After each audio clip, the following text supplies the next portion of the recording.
All right, we're live. Yeah. Sooner than anyone, viewer and us expected, because hey, we were like, yeah, let's do the videos during break weeks, and Yeah. and it's Golden Week next week, so there is no Shonen Jump at all for that week. And Joe was like, yeah, we're gonna stick to it. I'm like, really? And he's like, yeah, really. So here we Rules are. are He goes, rules. rules are Rules rules. are rules. Let's just hit this chapter beat by beat. Didn't quit it. So new big mom homie was introduced early in the chapter. We don't Yeah. get to see it aside from its luscious lips. That's her name's Hera. Yes, which is Sticking with Zeus's that Greek. wife Yeah. in Greek mythology. Uh-huh. And her attack is Fulgora, which I believe is something thunder related as well. Ugh. And You want to know something that's cool about this? I do.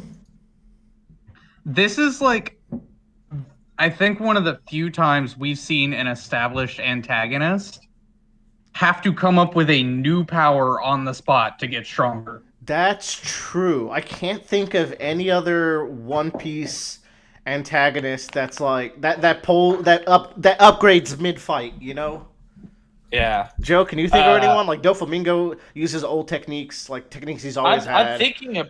I'm Crocodile didn't change anything. I'm gonna throw in Katakuri just because he's mimicking Luffy's techniques. But Katakuri would be the only one I Yeah. think because he adopts to that with the way he's fighting. yeah, and then Luffy has to Only adopt Big him. Mom's family upgrades. Yeah, Yeah. Charlotte family stays winning. Probably why they're emperors and not Shikibukai. So I saw a video. Was a Mr. Morge video, common One Piece theorist, probably my favorite Yeah. theorist among the YouTubers. And in a video, he explains that like Luffy had been using Advanced Conqueror Haki the whole fight, which makes sense because his blows were dealing damage to Kaido. Yeah. It was like we just couldn't tell from the panels if his punches were connecting or not. But Yeah. when he adds in Conqueror Haki, the range is much larger, which I think is what we're seeing here. Like, you're doing it at a much larger range. So, Uh-huh.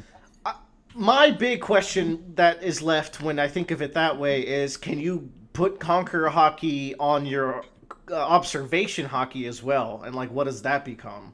You know? Yeah. I hope that it just feels weird that it can only be imbued with armament Haki. Laser beams out of your eyes, and then Luffy can finally be able to shoot laser beams like he always wanted to. Yeah, he could see. Yeah. Luffy does love his laser beams.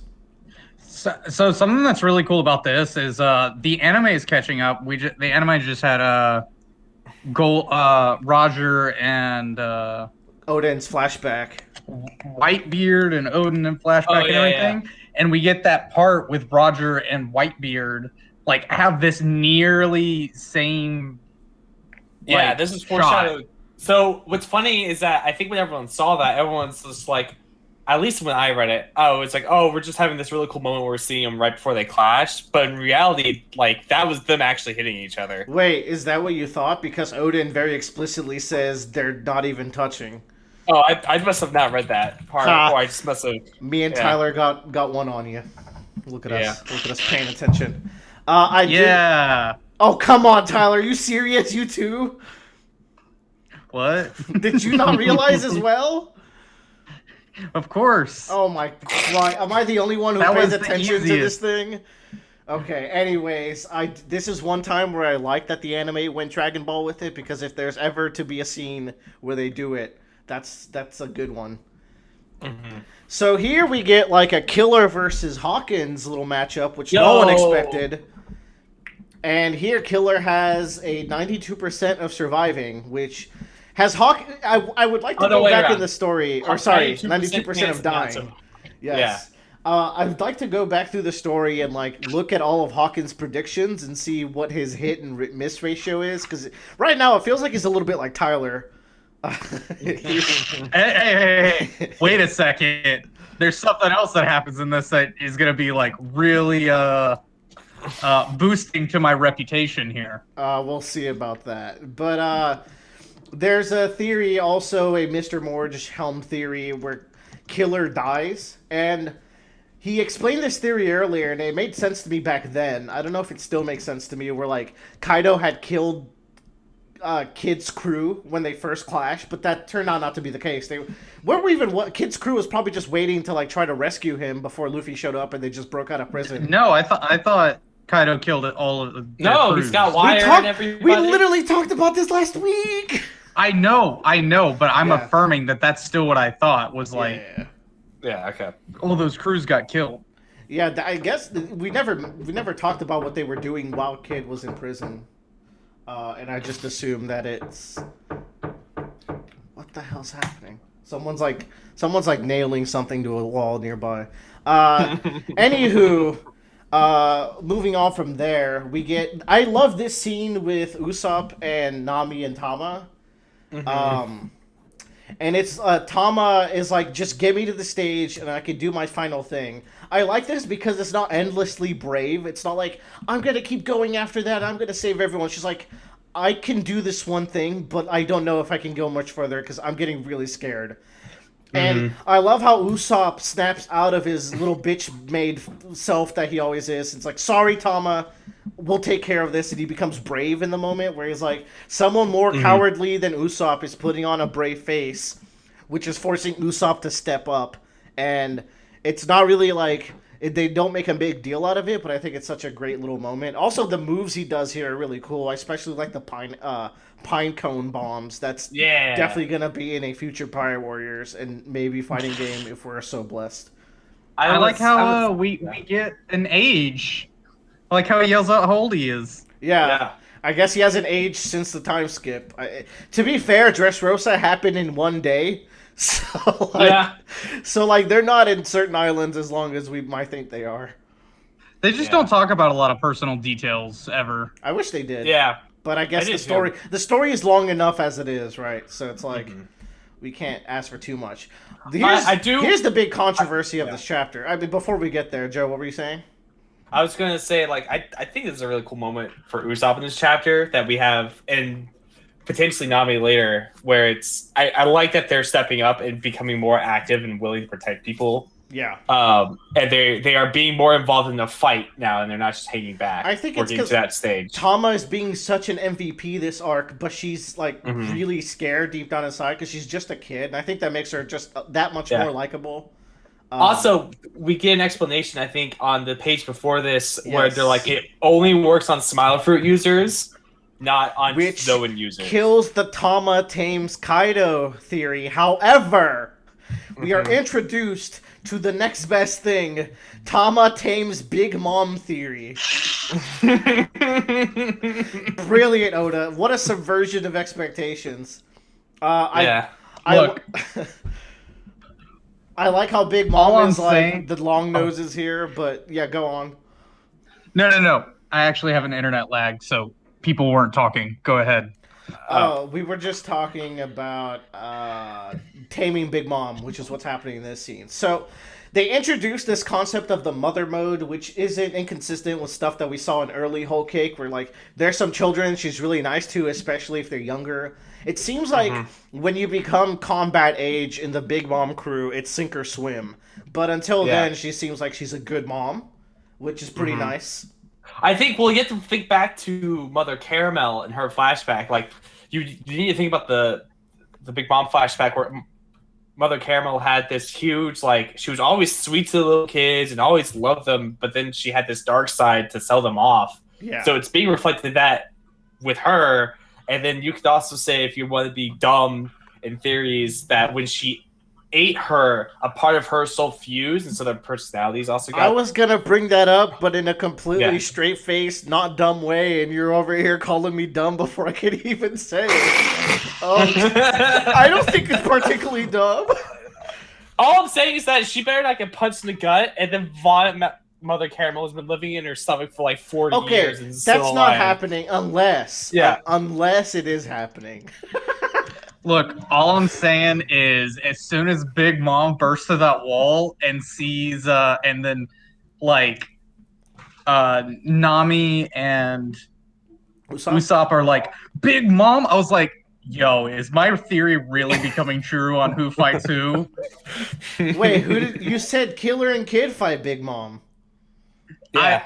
Wait, Yeah, you I? did. Yeah, you did. We talked about it last time too, so there's video evidence of us talking I about thought it. I had Nami and Usopp fighting Big Mom. No, Manami Usopp fights someone else, I thought. But you were pretty Queen. close.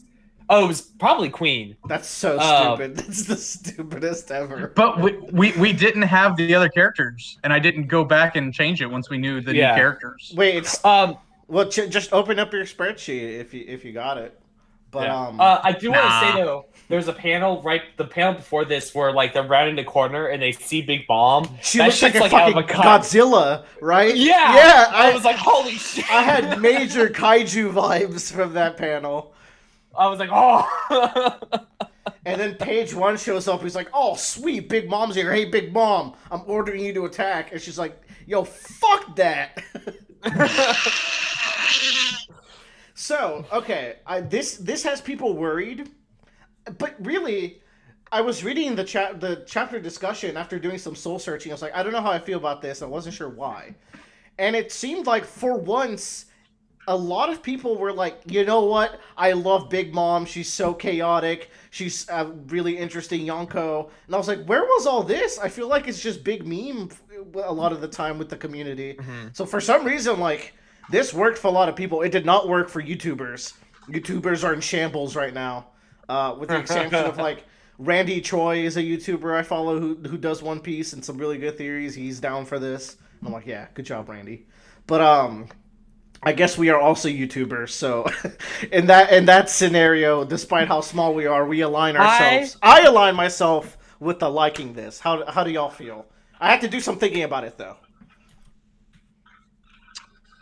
I don't mind this at all. I think this will be fun. I want to rampage and kill everybody in Kaido's crew now. See, yeah, that's where I draw the line. If it goes to that point, I don't like it anymore. Because it's too convenient. That's where it goes too far. That is where it goes too far. Here's why I like this. And this is probably going to be the bulk of our discussion, probably the last thing we bring up. Actually, there's one panel after this I want to talk about. It's technically a panel before this, but I captured it after. What I like about this is that even, like, we always compare Luffy to Blackbeard, right? And Blackbeard's kind of the shadow Luffy, the anti-Luffy. Big Mom is just evil Luffy, which is different. Those are different concepts. Where, like, Big Mom and Luffy are so childlike by nature and so driven by gluttony and so, like, in ambivalent to anyone who is not their friends. And this just really highlights that, where, like, Big Mom is such a hypocrite here. She's like, there's still a code of honor, which is bullshit because she was watching Momo get assassinated. She's like, ah, cool.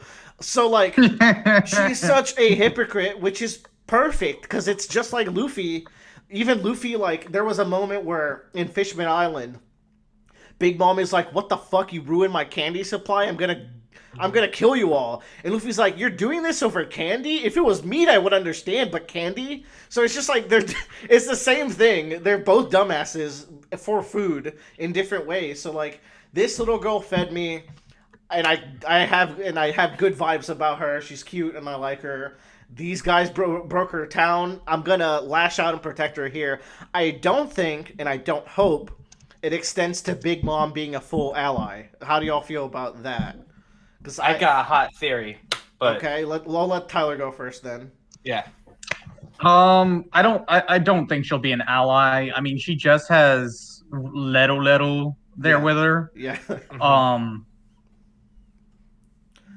I think this might break up her alliance with Kaido, and then she'll just kind of want to go on her own way. I think so if you remember, when did we even start talking about One Piece in our channel? But way back when, I think it was the chapter where the alliance started, actually. I want to say that's the first one we did, which is actually pretty relevant right now.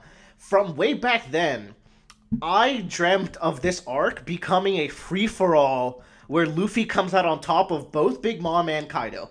I gave up on that dream once the alliance seems more firm, but I'm thinking that it might be still viable where it becomes a free-for-all. So I actually side with Tyler here. She can kind of be like an ally by coincidence, but I want her to be like a neutral party in this conflict where she breaks loose. She goes for the Poneglyph because it's felt like she's had ulterior motives this whole time, but she's never voiced them. She's been very coy about it.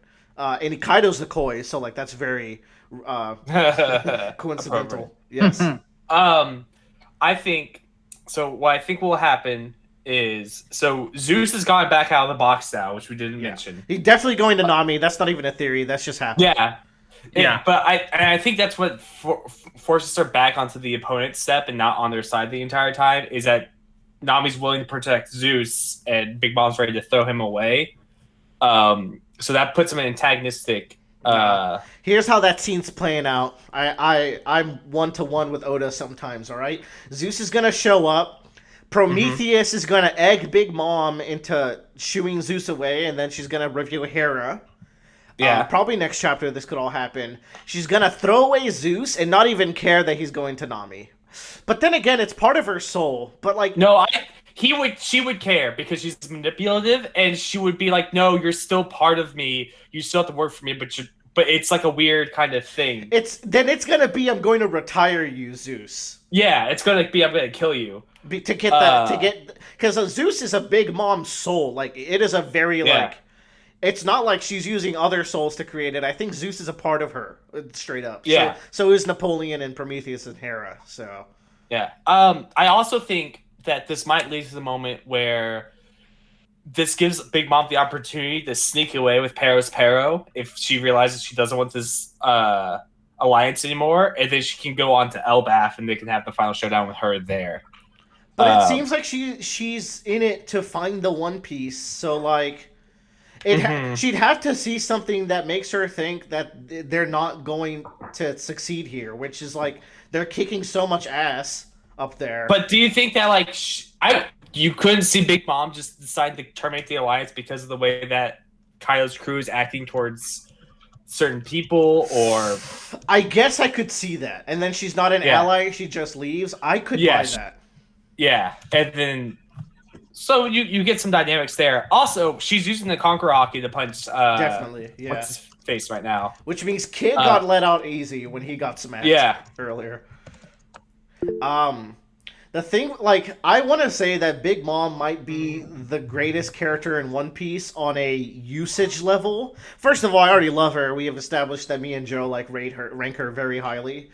If this goes the way where she helps the Straw Hats, she might get kicked out of the very high spot she has, but she might still be top 10 depending. I will say that right now. I would not like if she's just straight up an ally now. But Tyler says she will want to be Kaido and take over Wano territory for herself. Is Kaido having to mute himself right now? Is that what's happening? Yeah.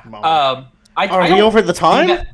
We are over the time. Okay. I don't see that happening though. I think like Wano ends and like that's it. Hey Tyler, you should mute yourself because I don't think you're muted. But there you go. I will say, okay, just to wrap up real quick, this page, it was brought up by Library of Ohara that the kanji for smile is the same as laugh. And it's interesting that they're talking about, I could tell you're enjoying yourself. The more precarious the situation, the bigger your smile laugh. And then Luffy smiles, and Kaido says, "Is that right?" They're having some weird conversation right now that we are not privy to. It's something like a truth that they both know about the meaning of laughter and smiling that they have not revealed to the reader, which is very interesting because it means Luffy's kept this from us too. Whatever they're hinting at here. I just want to say that I think it's a theme of laughing in the face of death. Because Jaguar D. Saul is literally laughing as he gets killed by Aokiji. So, and then Roger is kind of the same way when they execute him. Like, he's drawn with a smile on his face. Which brings me back to my current favorite theory that we brought up a couple of podcasts ago, that the One Piece is in the land of the dead. Not the moon. The moon is Two Piece. That's the setting for Two Piece, not One Piece. And Eneru will come down from there at some point. So I feel like the One Piece is in the land of the dead. That or the moon. Those are my two big ones. I'm leaning land of the dead right now. Because then Roger will also have like literally laughed at the face of death. What if like the Roger pirates died the day they went in, and now they're just vestiges that are still somehow living. And that's why Roger says, "I ain't dying, partner," because like they've already been dead. Mm-hmm. That's why Roger went to die, so he can find the final treasure. Yeah. I'd have to reread anything involving Rayleigh, and like if there's a mention of like, "Whoa, I didn't sense you there, Rayleigh," or like, "Rayleigh, you have a weird aura about you," I would double down on this theory. But for now, I'm just throwing it out for funsies. Oh, I see what Tyler's saying. Basically, there is a treasure there, and you basically see the gates of hell, but they can't get it because they aren't dead. So Roger had to make sure he died. Oh, that is gonna be I'm gonna cry. Like, if that's the ending of One Piece, I'm kind of hinting at it as, but the way Tyler phrases it there is like, or you're phrasing for Tyler, is really gonna be sad when they're like, "Hey, are you guys ready for our final steps together?" And they go in and fucking die. Jesus Christ. Yeah. And then it makes sense where like he's just like, "I'm not gonna let my crew die." So he tells them all to leave, and then he dies, and he can go have one last grand adventure. Ah, shit. He's totally gonna. You know the grand unifying theory where there's that theory that the One Piece is destroying the mountain range and combining all the blues, right? And part of the person who posted that theory has Luffy's going to die while fighting Kaido. Or not Kaido, Blackbeard, and then he's going to be revived by the immortality operation, and then he's going to see Roger in the afterlife. And that's the part of the theory that I straight up did not like, seeing Roger in the afterlife. Now, seeing Roger in the afterlife at the One Piece treasure spot in Raftel, I'm totally down for that. If it is something about like life and death. And then the lyrics of Bink Sake. Yeah. Oh, you know what? Let's end it here. I think get to hang out with Ace. Let's talk. Yeah, we'll get to see Ace. Oh my god, we are going to see Ace. I'm doubling down on this death theory, which doesn't seem to be that popular. I'm like, it's not the craziest thing either. I don't think, especially also, because of all the cover pages that have dead end or like going to dead. You know, like there's been that word around the cover pages a lot of the time. So yeah, I've mentioned that. So I think it's that. Also, a story. World renowned that involves pirates is Peter Pan, and Peter Pan has that famous line of saying "Death would be a wonderful adventure" or something like that. So I just feel like another famous pirate story involves the Davy Jones locker and all that. So like a lot of afterlife stuff, and Brooks' existence solidifies and Big Mom's existence solidifies the existence of the soul and a realm of the dead, because it means that souls will go to the realm of the dead, but the Yomi fruit keeps your soul here, or something to that extent, you know? So, Well, let's talk about this more next time, because we're strapped for time, and we only had one chapter today, so I hope y'all enjoy. We're real YouTubers now, releasing our weekly chapter reviews. All I know is that we get one next week, or not next week. 2 weeks from now. This Sunday won't have one. But 2 weeks from now, we'll get one, and it's not on break after. They've already announced that there won't be a break after that one. So we'll at least do 2. Y'all, look how bad some of these scales look. Oda's struggling. There's too much action here. I don't think he's struggling. I just think there's a lot, and then he'll clean it up. Bro, you got agile software, that shit. Look at this little, like, amateur little, like, eye draw like this, where there's, like, a little bit of a hanging, like, thing here in the circle. It's fine. My boy's struggling. All right. But, like, there's just so much happening. I can't blame him. Oof. I don't know. Look at this Nami over here. She's barely a shape. All right. Thank you for joining us. Catch us next